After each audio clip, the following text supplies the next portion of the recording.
No way. I can't celebrate our wedding anniversary with an ugly wife. Do you really think you're worth anything? You're disgusting. Thank God I'm going on a business trip soon. I don't want to see your face. You're the daughter of a construction company, so find me a nice place to stay, but don't expect much from your little family business that's almost bankrupt. I had hoped to rebuild my relationship with my husband, so I gathered the courage to ask him. But my hope was crushed when he coldly rejected me. The gentle smile he once gave me, saying he would take good care of me, was all a lie. His real intention was to marry the CEO's daughter. Even though my father was the founder and CEO, he worked from a simple office in our home. When my husband learned this, he thought he knew everything about our family business. Since then, he has looked down on me with bitterness. On our wedding anniversary, he made it clear that he planned to spend the night with a woman he truly loved, leaving me behind in despair with a smug smile on his face. My family is in the construction business. Since I graduated from university, I've lived with my parents and worked as an admin assistant to support the business. I didn't want to rely on them forever, so when my grandma passed away, I took over her house and started living on my own. Afterward, I met my husband John through a friend. We connected instantly in every way, including our values, and got married quickly. John and I started our new life together in my house, enjoying our happy days and excited about our promise to celebrate our wedding anniversary every year. However, our joy was dampened by the old house with its creaking floors and stained walls. I sighed, remembering the conversation I had with my father the day before. He suggested we build a new house for our new life. While I wasn't against the idea, the house held so many memories of my beloved grandmother.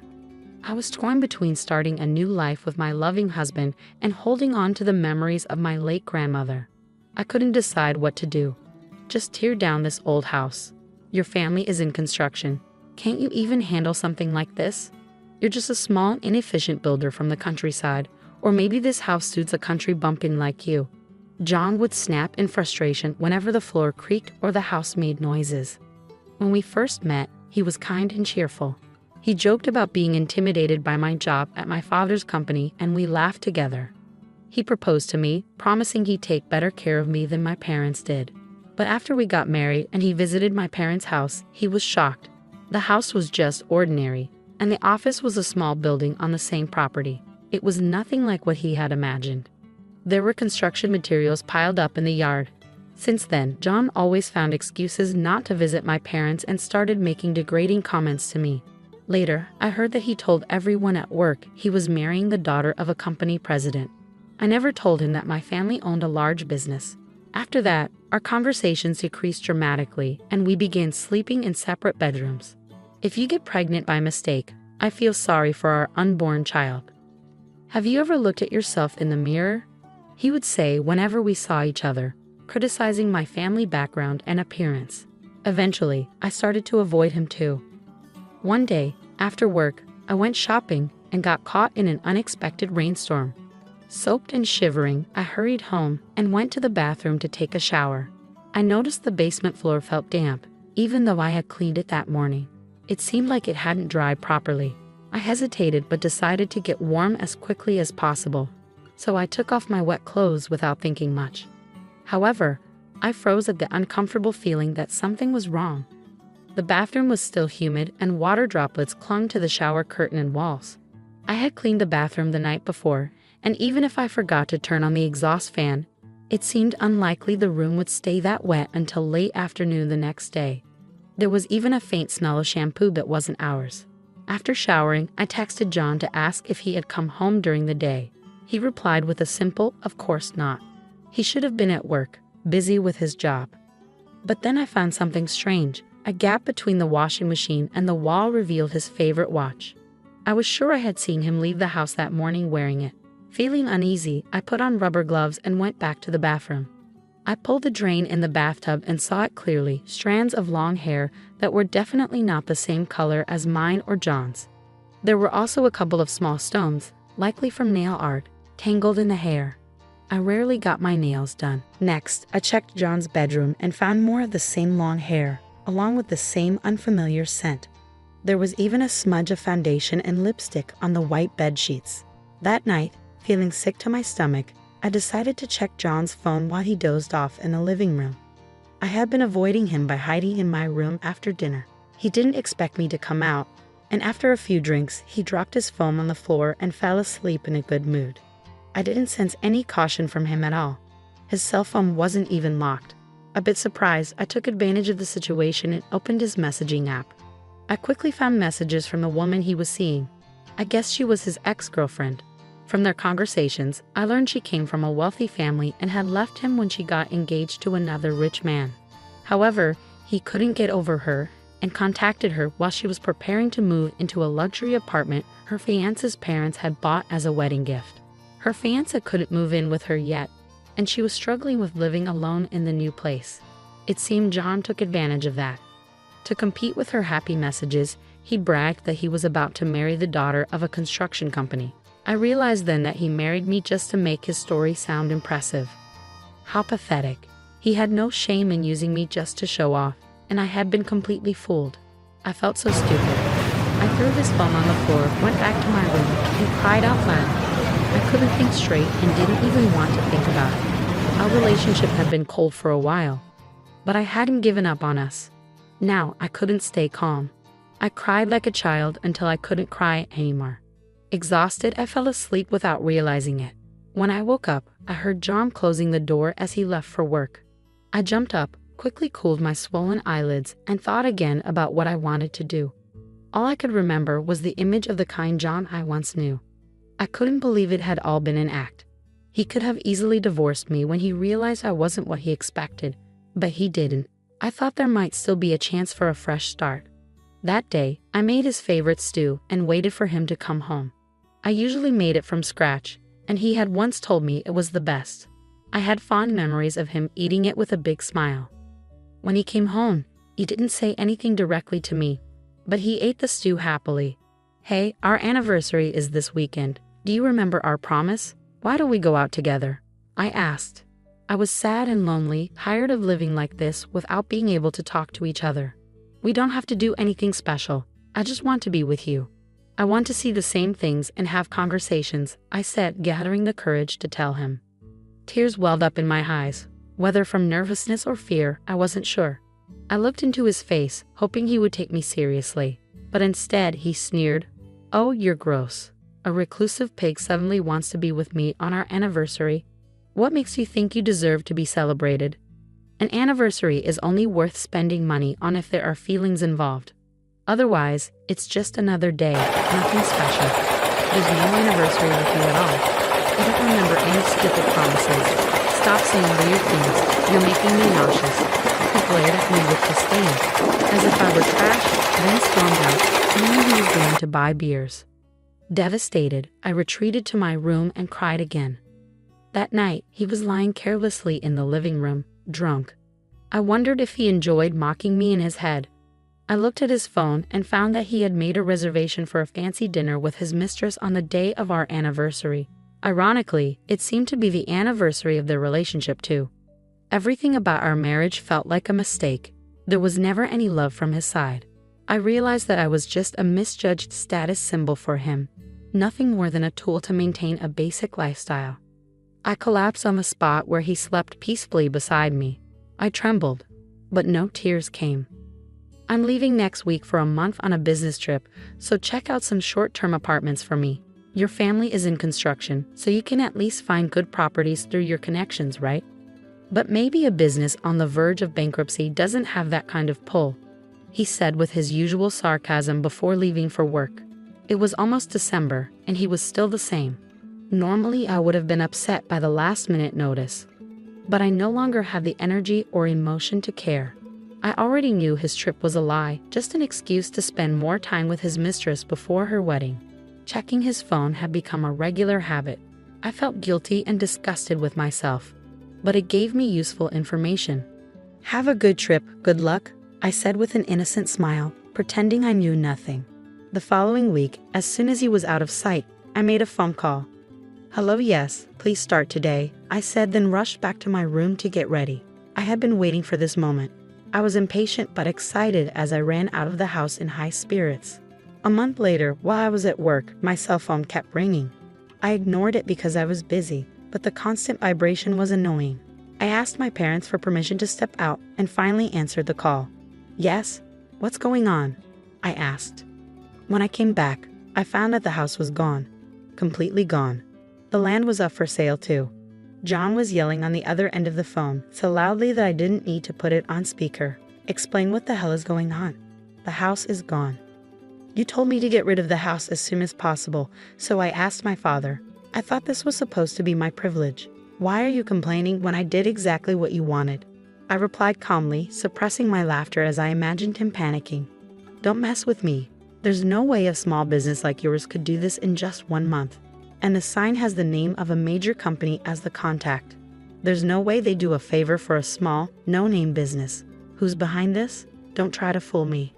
I told you I asked for it.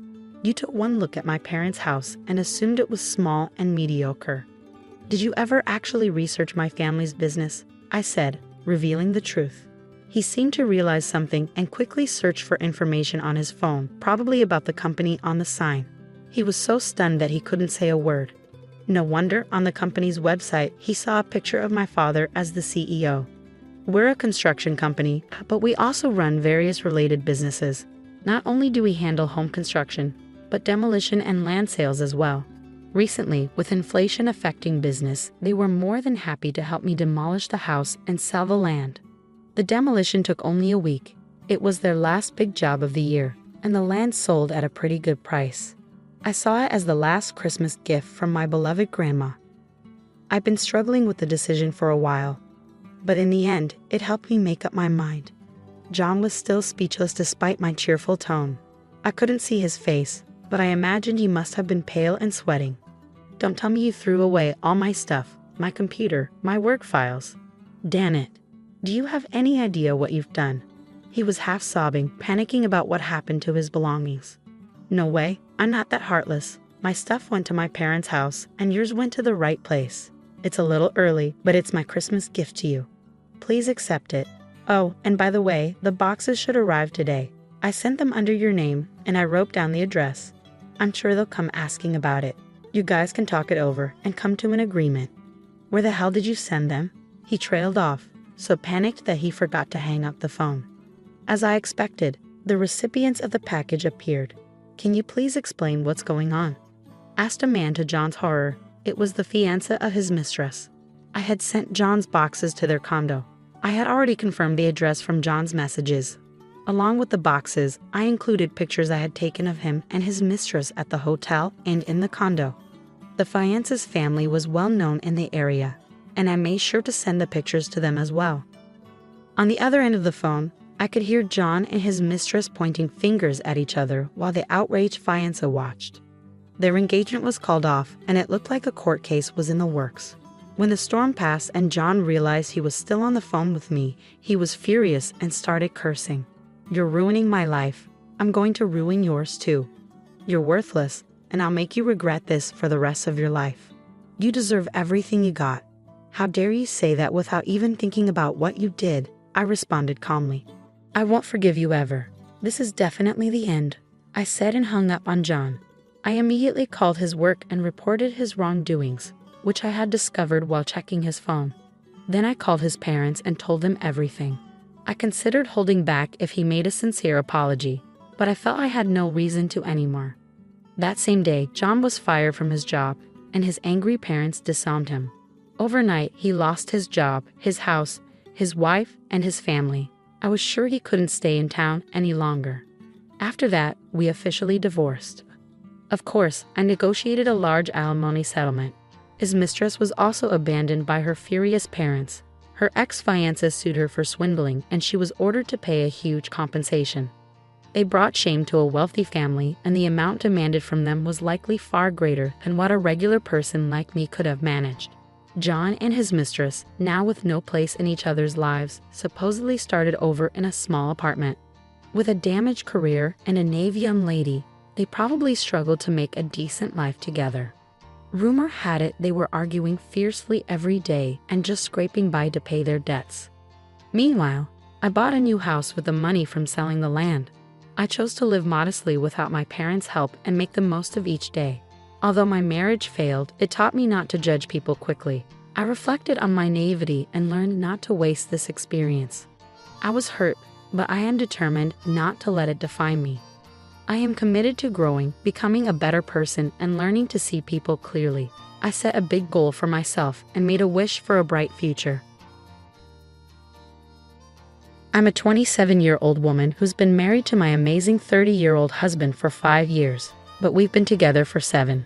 My parents, who are 58 and 60, have never really warmed up to him, but we've always been polite. My younger sister, who's 22, is the apple of my parents' eyes and can do no wrong in their eyes. So my husband and I usually try to avoid her. Last weekend was my dad's 60th birthday, and everyone was invited.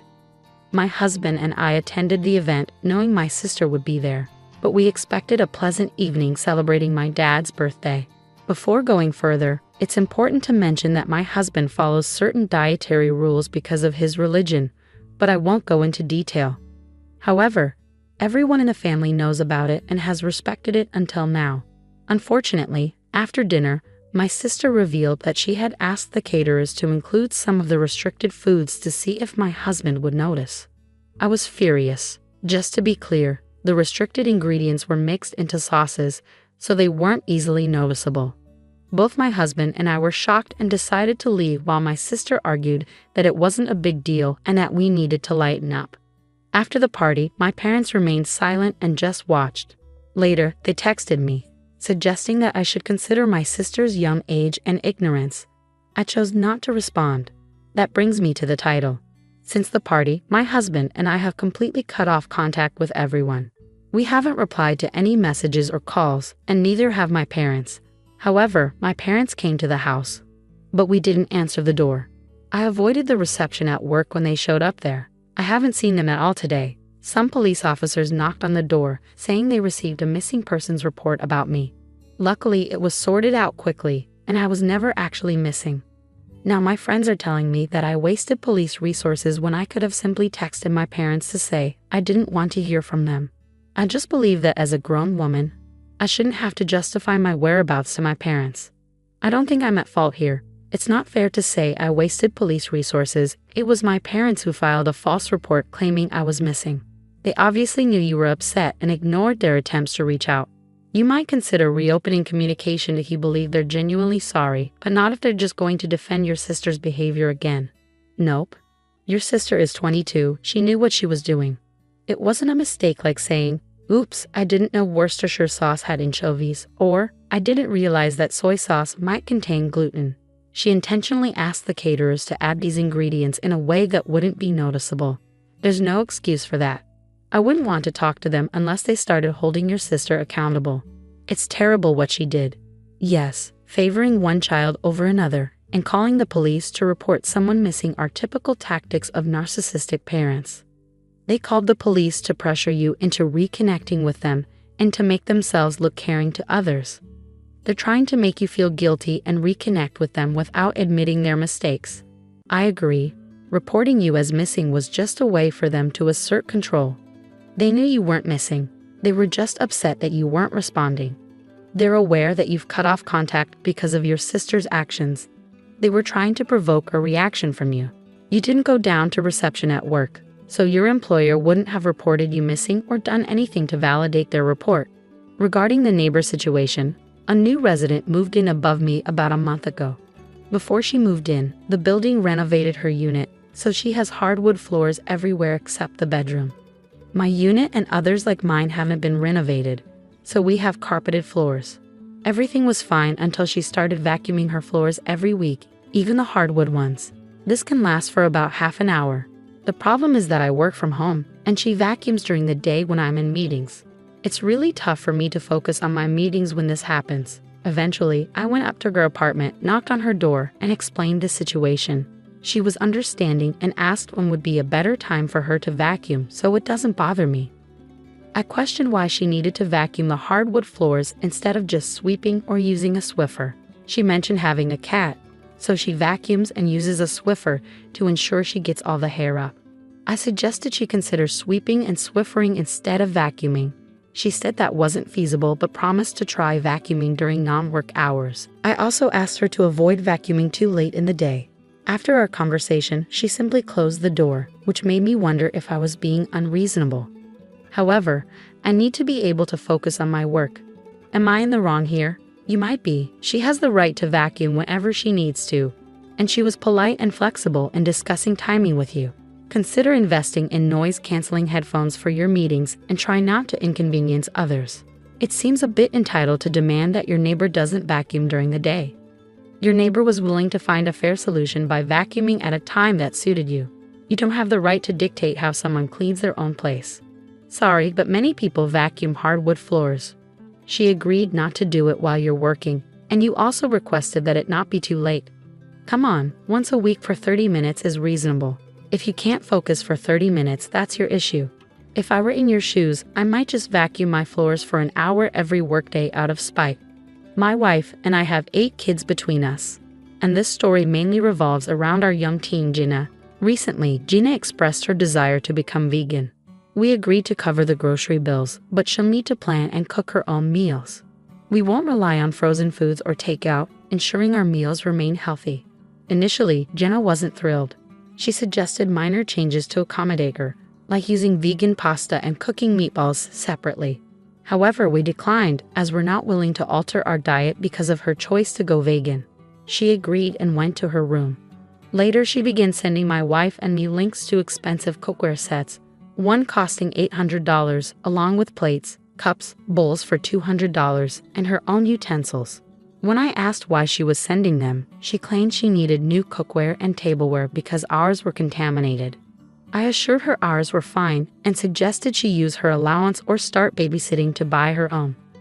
Later that day, one of my sons called to inform me that Gina was telling him and their siblings to remove all their snacks from the fridge in the game room. The game room has a small kitchen because Gina needs it for her vegan food. When I confronted her about this, she argued that her vegan items couldn't be stored with our food and suggested taking over the game room kitchenette as a compromise. Fed up with her demands, I told Gina I was done with her vegan demands and that she couldn't maintain a vegan lifestyle while living in our house. She reacted with a tantrum, believing I was being harsh, and has barely spoken to me since. I wanted to know if I was in the wrong. Edit, she compares it to our rule against seafood due to our child's severe allergy or making special meals for our oldest due to their autoimmune condition. Gina can eat whatever she wants, and we're happy to accommodate her. I'm not the one at fault here, but this situation is more complex than just being about veganism. Having a daughter at this age means she may feel like she has no control over her life and is trying to assert herself. However, let's be honest, teenage girls can be quite emotional. It's challenging enough with 8 kids, let alone half that number. With so many children, some might feel overlooked. Additionally, considering we have one child with a shellfish allergy and another with severe medical issues requiring dietary restrictions, our family's food choices are already influenced by health concerns. I wonder if Gina's veganism is a plea for attention and understanding she feels she lacks. I see it as a cry for help. It seems like a cry for attention. Asking for expensive cookware may be a way for the parents to demonstrate they're willing to invest in her. Wanting her own space in the fridge could be her attempt to carve out a place in the home that's solely hers. I suspect she's longing for her parents' recognition. The way the OP responded to her initial request, putting the burden back on the girl, seems harsh. She had to meet certain conditions just to be vegan, with the threat of it being revoked. The parents didn't offer help or support. Instead, they judged her. I'm sorry, but in this situation, you may be in the wrong. My sister Stephanie, 31, was always our parents' favorite, while I, 28, and my other sister Emily, 33, were often overlooked. Our parents allowed Stephanie to insult and take Emily's belongings because she's your baby sister. They treated me similarly, saying I should listen to Stephanie because your big sister knows better. Stephanie always received more attention at family gatherings. She received more gifts on birthdays and got to pick the theme and guest list. This favoritism continued into adulthood. For instance, she chose a restaurant I dislike for my graduation dinner and announced her pregnancy there, which my parents praised as the news of the family's first grandchild. They dismissed my feelings, saying a diploma is just paper. Realizing I'd never be valued like Stephanie, I've cut off contact with her and my parents except for emergencies involving other family members. Emily has done the same. Communication has slightly increased since our mother passed away, but it remains minimal. I'm preparing for my wedding, and my father contacted me about him and Stephanie arriving early because he assumed he would walk me down the aisle, with Stephanie serving as an honorary lead bridesmaid. However, I've already chosen my best friend Matt, who's been by my side since college, to walk me down the aisle. My father reacted negatively, claiming it was disrespectful to prioritize Matt over him, the one who raised me. He then pressed about Stephanie's role as a bridesmaid. I explained that Stephanie wasn't invited because I wanted the focus to be on me and my milestones, rather than her stealing the spotlight. Despite my explanation, he continued to argue. Frustrated, I told him he could walk the daughter he cared about down the aisle and ended the call. Now, several people, mostly extended family, are criticizing me, calling me an idiot for various reasons. They bring up how my mother fell extremely ill during her pregnancy with Stephanie, and doctors were uncertain about their survival. They argue that I can't truly comprehend the fear of possibly losing a child. Many insist that I'm wrong to exclude Stephanie from the wedding because, in a sense, she's also a victim of our parents' favoritism. They suggest that Stephanie, who's facing challenges in life, could benefit from sisterly support and involvement. I don't agree with their viewpoints, but does this make me the idiot? No, you're not the idiot. Stephanie can seek support from professionals for her difficulties, but you shouldn't have to endure anxiety on your wedding day. As for your father, you can't assume he's the favorite child. Disregard the extended family and their justifications. They haven't lived your experiences, so disregard them. It's like something out of Shakespeare, and I love it. This was precisely my perspective. If Stephanie suffered from our parents' favoritism, so did I. Unless Stephanie demonstrates understanding of her hurtful behavior and can attend an event without causing issues, she's not welcome. You know who else was a victim of our parents' favoritism? Me. It's time Stephanie is held accountable, just like your father. Enjoy your wedding without them for once. This day is about you, surrounded by those who truly care, like your sister Emily. I hope you have a fantastic day and create wonderful memories with her. Story 2. I'm a 33-year-old mom of 2. Last week, my sister, who's 37, asked if I could babysit her tween son, Ben, over the weekend. She and her husband needed to attend a child-free wedding. Initially, Ben was supposed to stay with our parents, but they canceled on her. After discussing it with my husband, we agreed to have Ben stay with us from Saturday morning until Sunday afternoon. Our kids enjoy spending time with their older cousin, so it seemed like a good opportunity for them to bond. My sister had mentioned that Ben is a picky eater and has ADHD, but I didn't realize the extent of his pickiness until I looked after him that weekend. When it was time for dinner on Saturday, I mentioned to Ben that we were having spaghetti. He immediately became agitated, stating that he didn't like spaghetti. I asked if he had ever tried it, and he insisted he had and didn't enjoy it. While preparing the meal, I suggested he try plain spaghetti or just the sauce separately, thinking it might help change his mind. However, he adamantly refused and began raising his voice. I must admit, I haven't encountered significant issues with picky eating in my own children, who are both neurotypical, so I felt somewhat out of my depth. To make matters more challenging, Ben began insisting on having chicken nuggets for dinner, which upset my kids, as they also started requesting the same. I firmly informed Ben that spaghetti was what was being served for dinner and that I wouldn't be preparing a separate meal for him, especially since we didn't have chicken nuggets available. Ben reacted by screaming at me and retreating to the bathroom. My husband attempted to calm him down and coax him out, which eventually succeeded after about 20 minutes. Despite our efforts, Ben remained steadfast in his refusal to try the spaghetti or sauce. I offered him the option to make himself a sandwich or toast using ingredients from the kitchen. Ben opted to make sandwiches with deli slices and cheese, which became his dinner for the evening. When my sister came to pick up Ben the next day, I pulled her aside and shared what had happened. She was visibly upset and criticized my handling of the situation. She explained that Ben's safe food options for dinner are chicken nuggets, plain ramen noodles, and mashed potatoes, emphasizing that he wouldn't eat anything else. I countered by saying she never informed me about his dietary restrictions. She argued that Ben is old enough to express his preferences and that I should have accommodated his request for a separate meal. She deemed it cruel to deny him his safe foods and accused me of not properly feeding him. You're not in the wrong.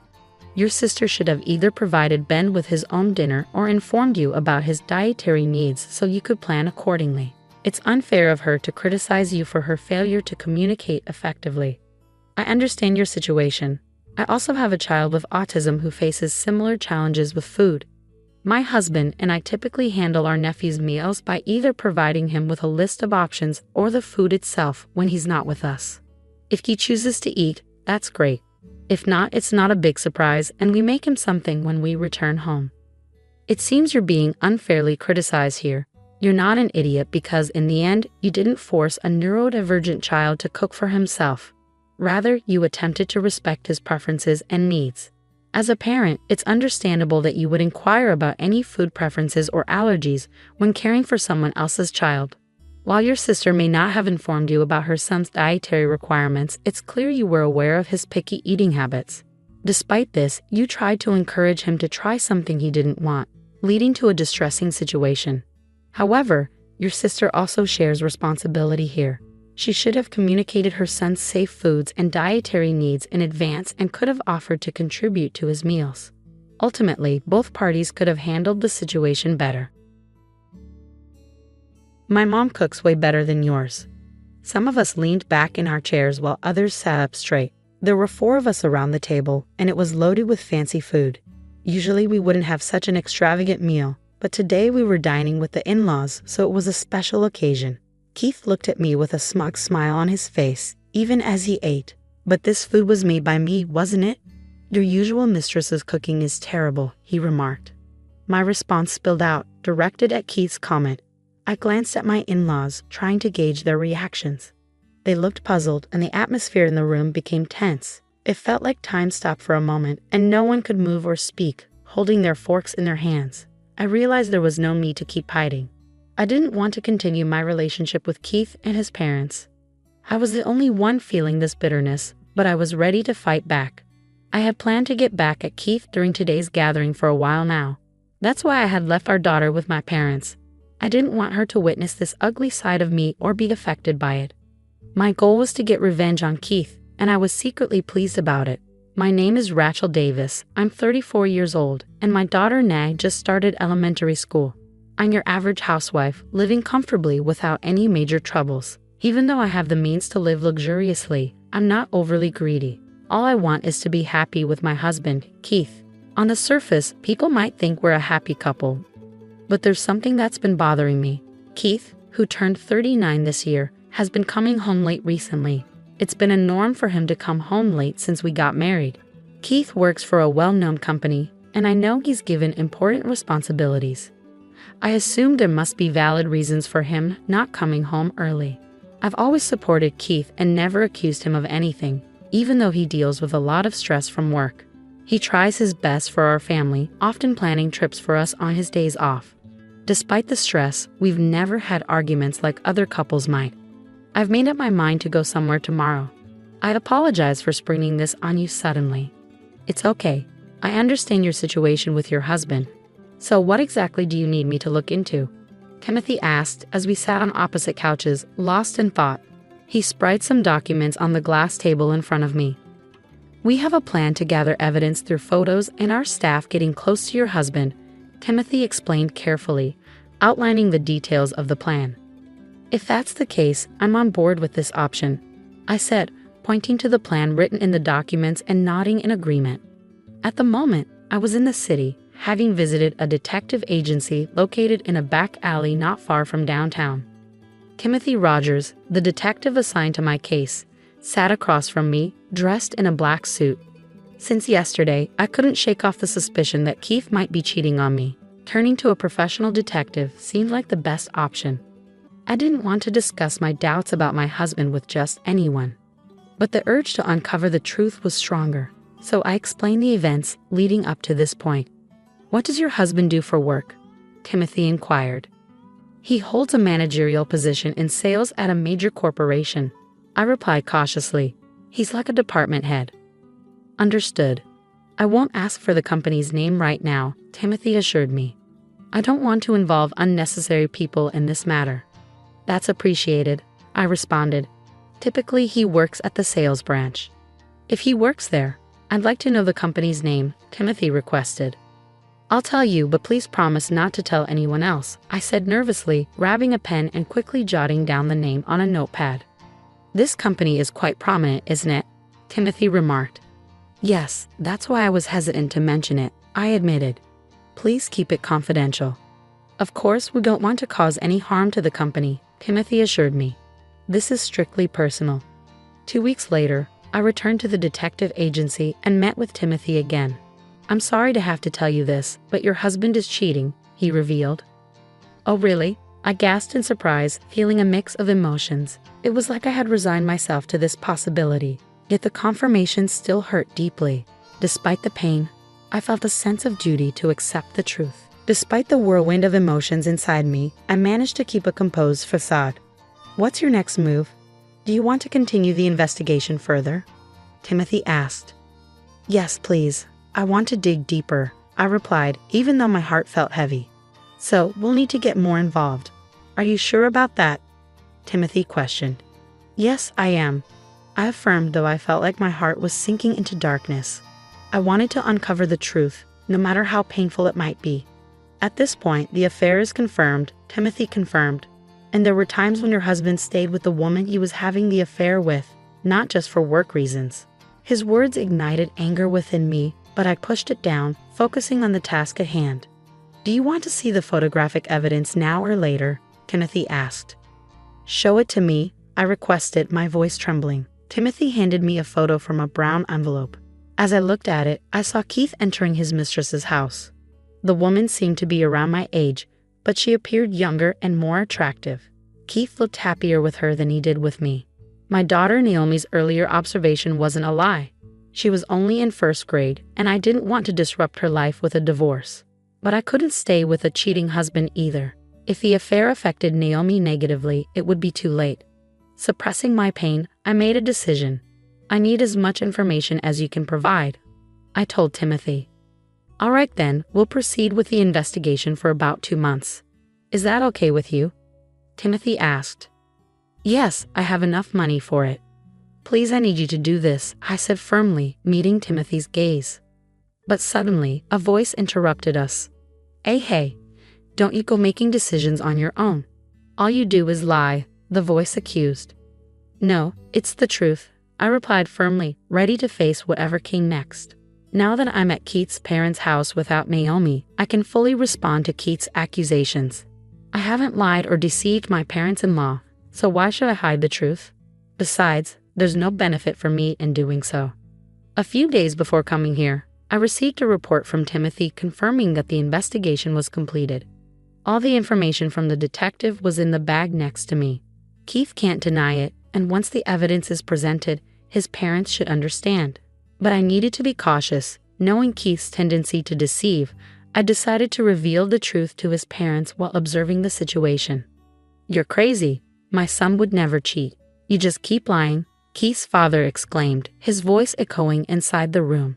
Just moments ago, we were having a pleasant conversation, but a minor disagreement between Keith and me escalated the situation, making the atmosphere tense. I had only mentioned that Keith hadn't been coming home for the past 6 months, but he immediately got defensive and accused me of lying. It was me who triggered this, but my resentment towards my husband ran deep. I had come to this gathering with feelings of revenge.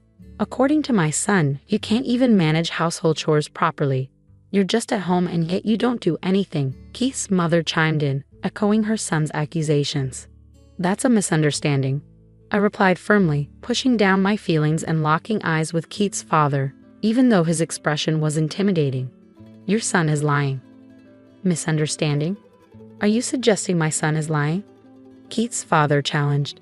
Yes, I continued speaking, determined to stand my ground. That's ridiculous. My son is a light. I've always provided him with a good education and quality meals.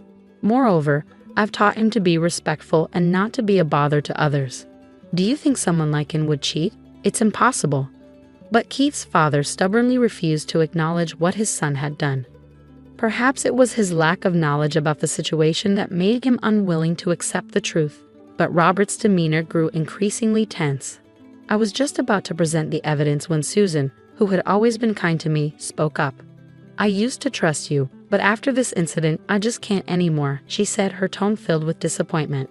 Susan had been kind to me since I arrived early at their home today. She had even recommended Keith to marry me. Susan and my mother were old friends, so her kindness was expected.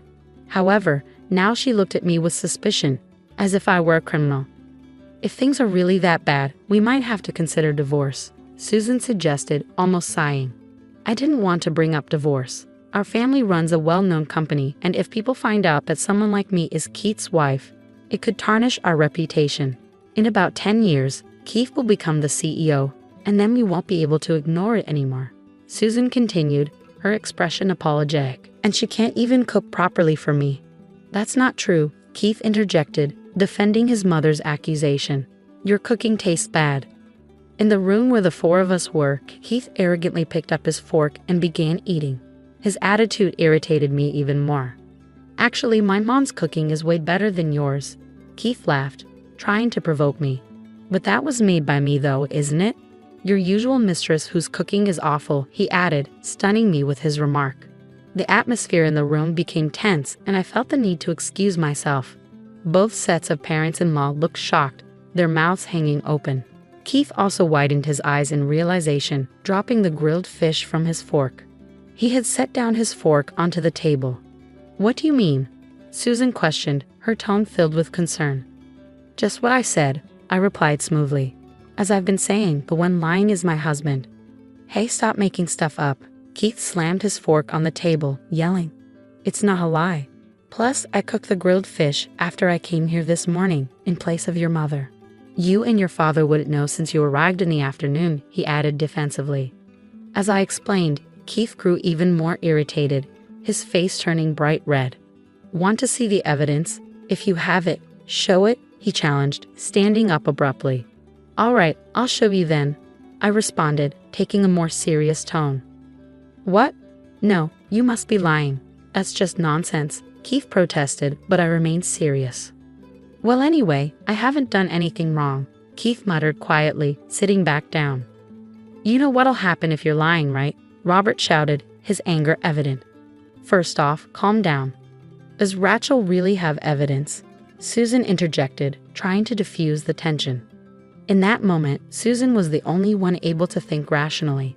I reached into my bag and took out an envelope containing photos and a letter-sized paper from Timothy, the detective.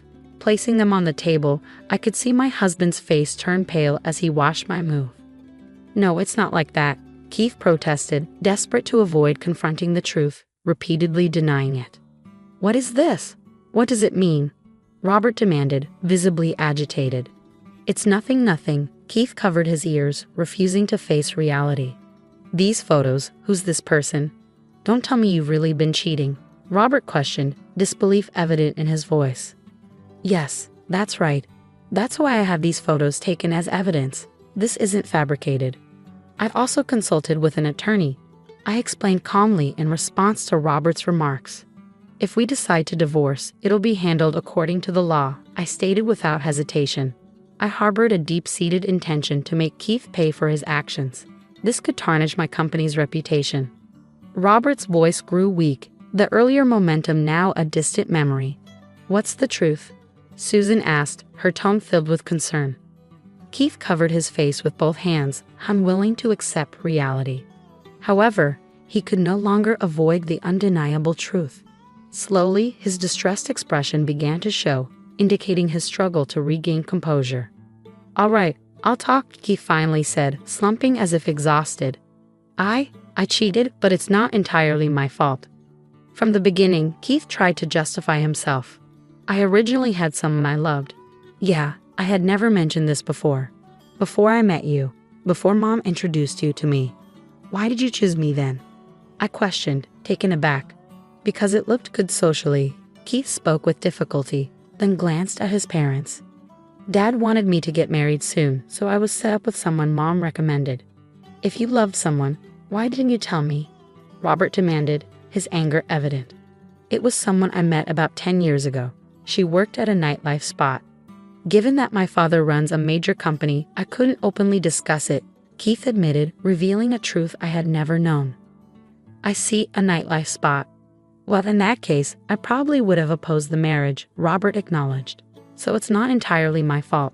Actually, I wanted to marry her, Keith confessed, shocking me. We'd lived together for several years, even had a child, but all this time, Keith never truly loved me, I realized, feeling the weight of his words hit me hard. She told me it'd be okay if we got married this year, so I thought this was my chance, Keith explained further. What are you talking about? Chance for what? Susan asked, her confusion evident. It was my last shot at marrying her. Plus, I thought if I badmouthed Rachel, Dad and Mom would agree to our divorce. Keith admitted, his frustration evident. I'm sick of it all.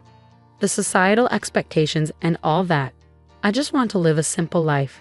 I'd rather spend my life with that woman than with our family. A pang of sympathy washed over me as I realized Keith had been carrying the weight of stress for our family all these years. However, it dawned on me that our relationship was merely a facade for him. When I realized that our relationship lacked genuine love and was merely for appearances, it became increasingly painful. What are you going to do about your marriage? Susan asked, breaking the tense silence.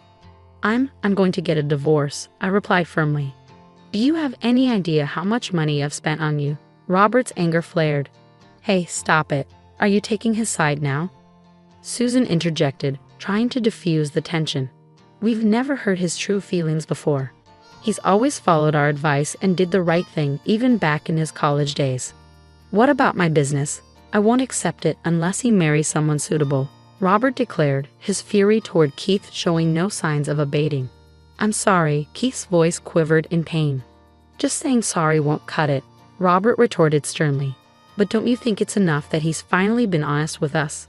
Susan intervened, gently prodding Robert to calm down emotionally. I'm getting a divorce, so I'll be taking over my company. What is your answer?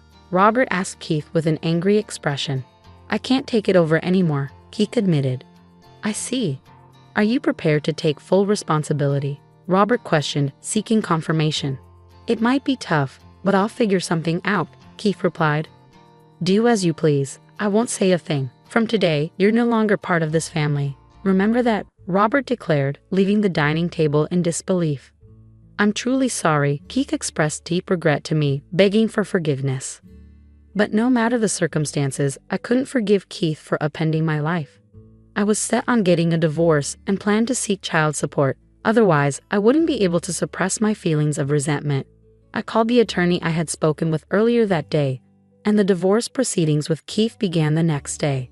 A few months have passed since then, and although I can't live as comfortably as before, I believe my life has improved.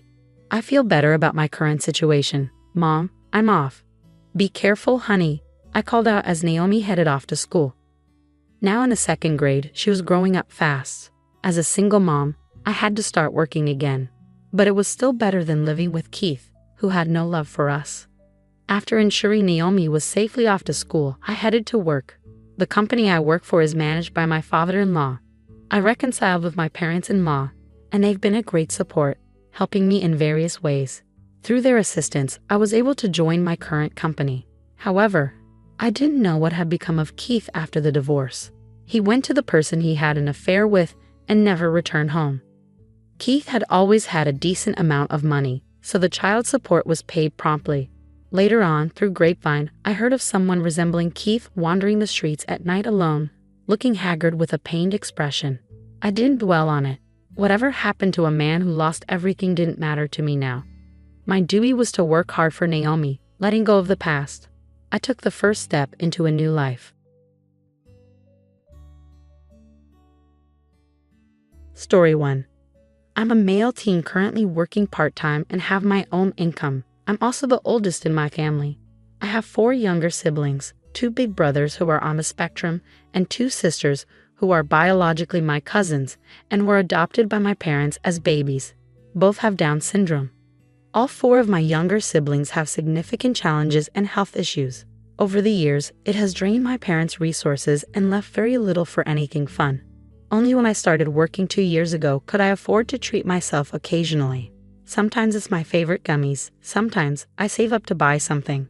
I bought myself a laptop earlier this year with my money because I needed something, especially with school and everything, and using the family computer doesn't work as much now because Dad works later in the day than he used to. For the last few months, I've paid for certain groceries for myself since there are so many different meals made in our house, and I usually end up with stuff I didn't enjoy. I decided to occasionally buy stuff so I could make myself something I'd like, and it was one less person for my mom to prepare food for. My brothers both have safe foods, and my sisters are also bad eaters who have limitations due to allergies and not enjoying the taste of many things. I know my parents have been struggling to afford all the safe foods, allergen foods, and stuff for themselves. A while ago, my dad asked if I could buy some family groceries for everyone, and I sat and asked him if I could get more of what I like for everyone, and he said no. He and my mom don't like the foods I eat, and my siblings couldn't and wouldn't eat them. He said just get the usual stuff and I can live off stuff I don't love. I told him I didn't want to do that I was trying to enjoy food more, and it was one less person for them to buy for. We compromised, and I would buy myself groceries on the time instead of sometimes. Then a couple of weeks ago, some food ran out, and my dad had to use his credit card to buy a few extra groceries. I was the only person who didn't run out that week. My parents were angry. They asked why I took care of myself so much but wouldn't help out the family. Mom said it's exhausting having to feed so many different people with different needs, and I could at least buy food for my siblings if I can't give a crap about her and Dad. They said I was selfish, and I should be thinking of my family over just me. My parents said I would probably let everyone starve before I help out, and then they accused me of resenting them for adopting my sisters and adding more additional needs kids to our family. But they said that's what family does, and I should be ashamed. They also said I should never have bought the laptop and could have helped out more financially without it. Am I the idiot? Not the idiot. Your parents are legally obligated to provide for you until you're 18, and they're not doing that. It sounds as though they were doing okay until you started earning money. You're already helping them out by paying for your own food. You've also provided your own laptop that your parents didn't have to pay for. When someone is drowning, the solution is not to drown with them, it's to find lifelines. There are programs that can help them. Your parents need to seek those out. Oh, you're not a parent. Don't let them turn you into one. The fact that you have to work outside your home just to feed yourself indicates that they're failing to meet your needs. It seems your needs are coming dead last. If they want more money, they can get a job that pays better or work more hours. If you start buying groceries, you will never get out of this. Even if you move out, they'll still ask for your help. Oh, sweetie, start saving your money so you can move out. Your parents bit off more than they can chew and need to reach out to the countless resources that are available to them. The best place to start is the caseworker. If I were you, I'd contact BCF myself and explain exactly what you said. Your family is struggling to make ends meet after adopting and pressuring you to provide. They won't be in trouble. They'll be provided resources and help for all of you. Also, you may want to hide your laptop. They sound very resentful about it, and I don't know what type of people they are. It's understandable that your family is struggling, but it isn't your struggle. Good luck. Story 2. A household dealing with the intrusion of a nanny who is overly comfortable, bringing her dogs and leaving belongings around.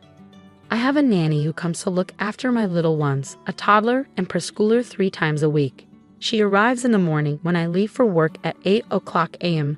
and leaves with my husband or me when we get home at 5 o'clock to 6 o'clock p.m. She's been quite good with the kids, which is fine, but the only problem is she's making herself at home too much. The first problem is that she'll randomly leave things at our place overnight, such as a coat or car seat, etc. She'll also sometimes put small bits of food in our fridge and leave it overnight when she's coming the next day. But what irks me the most is the dogs. She has 2 dogs. One is a chocolate Labrador and the other is a Great Dane. I really don't like dogs. Originally, I said she couldn't bring them with her when she asked.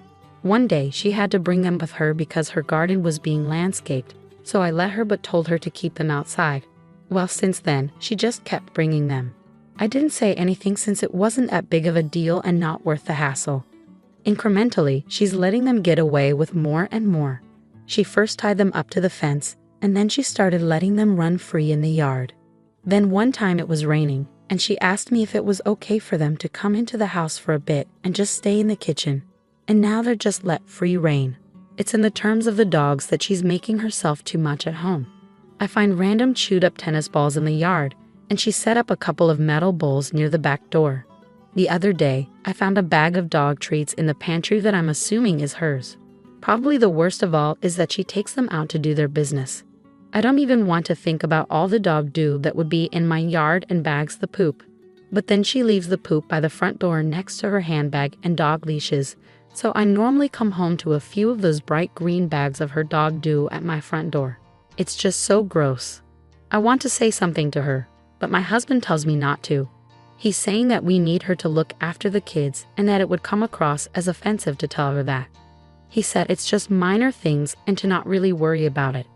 We only need her until the kids are school age anyway. He's quite serious, and we've been arguing over it quite a bit. Am I the idiot for telling her to stop making herself so much at home? I feel like she's just done it bit by bit so we didn't notice, but looking back, she's basically starting to slide into the household. Not the idiot. She's an idiot because you gave her an inch, and she took a marathon's worth of miles. She's taking advantage of you, and it's completely inappropriate as an employee. Let's look at this in terms of regular workplace etiquette. All workplaces will let you leave a jacket in your work area or a small amount of food in the fridge, so those are reasonable accommodations. Would an office allow dogs when it's been previously communicated that dogs aren't allowed? No, making yourself comfortable is not a big deal, but bringing dogs is a no. You need to communicate that to her. She's utilizing your lack of limits to her advantage. If your husband won't listen, you might need to have a direct conversation with the nanny yourself. Story 3. A husband frustrated with his wife's tendency to dominate conversations with lengthy, branching stories due to untreated ADHD. I'm a femme 32, currently 8 months pregnant with our first child. My husband and I, like a lot of couples, debrief after our work days. My husband works in a high-touch, high-interaction job, so we usually say our hellos, make dinner, and then eat separately so he can wind down a bit. Then afterward, we sit in the living room and chat. My wife, Polly 32, has mild neurodivergence, untreated ADHD, which means she tells, let's call it, branching stories. She'll get bogged down inside side stories, background stories, and details that add nothing to the core story about her workday. That's usually fine, but I've noticed it getting worse to the point that by the time she's done, it's time to watch a show and go to bed. I mean, I'm spending upwards of an hour just listening and adding and oh wow, because she says she gets even more distracted when I ask questions. I brought this up with Polly, and she said that I'm asking her to mask her disorder, and that's just how her brain works. I get that feeling, but I'm starting to feel like I'm a side character here because she takes up all the airtime we set aside to debrief. Here's why I might be an idiot. I said, well, we all change our communication styles based on context, right? And she said that's different and that masking is not code switching. I just want some time to talk about my day too, but I don't want her to feel bad. Am I the idiot? Not the idiot. There's no reason why you guys can't take turns telling the day stories. Also, you say she's untreated. Well, she needs to get treated. It sounds a lot like your wife really enjoys when other people accommodate her divergent behaviors, but really hates having to manage them to adapt to the more typical behavior of others. She has to give you some path forward that's not essentially you just need to deal with my crap. My mom does this constantly. Is this a neurodiverse symptom? I don't think wanting to share your life with her is expecting her to mask. This may not work with your wife, but I tell my mother I'm losing the thread of her story, so can she get back to the main path? Another thing I do is time box her.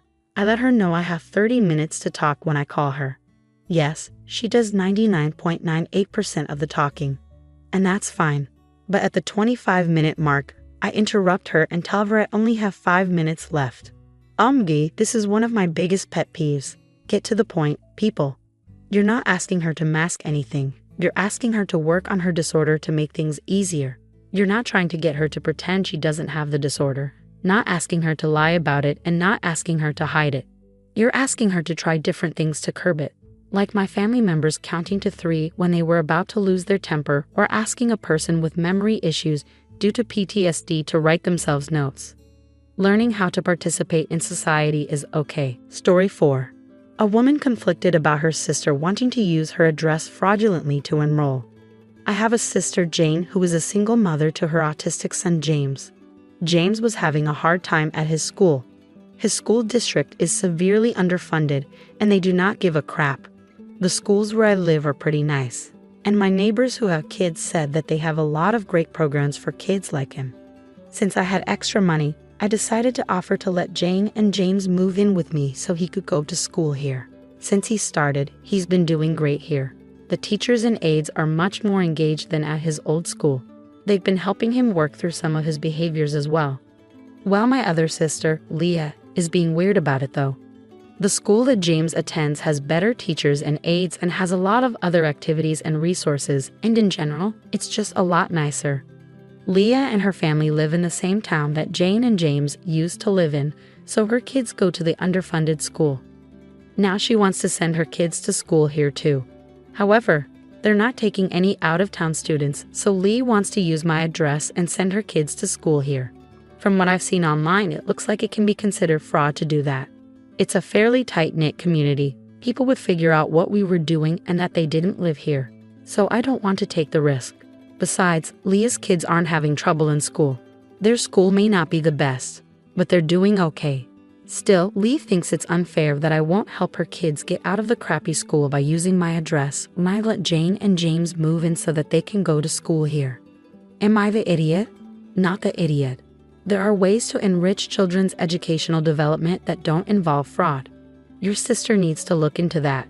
It's great of you to provide your nephew with special needs resources. He really needed you. You've shown kindness and support within your means, and it's okay to set boundaries to ensure the well-being of all involved. Jane and James moved in with you so he can legitimately attend school in your district. No fraud involved. Is it fair of Leah to pressure you to commit fraud, aka helping out so you have to lie and cheat to be fair to her kids? This is a false equivalency. Leah can get better schools for her kids like Jane did. Move into the district. It's fraud, and the last thing you want is to be held liable for your sister doing something shady. I highly suggest that if your sister is talking to you by phone over this, you text her your refusal to allow her to do this, and you keep a copy of that on the cloud so that you have proof that you said no to her suggestion. I'm telling you this because as much as I know you might not want to think this, your sister sounds like the type who would go ahead and use your address anyway. She sounds like the type who would falsify a utility bill or whatever to show residency there.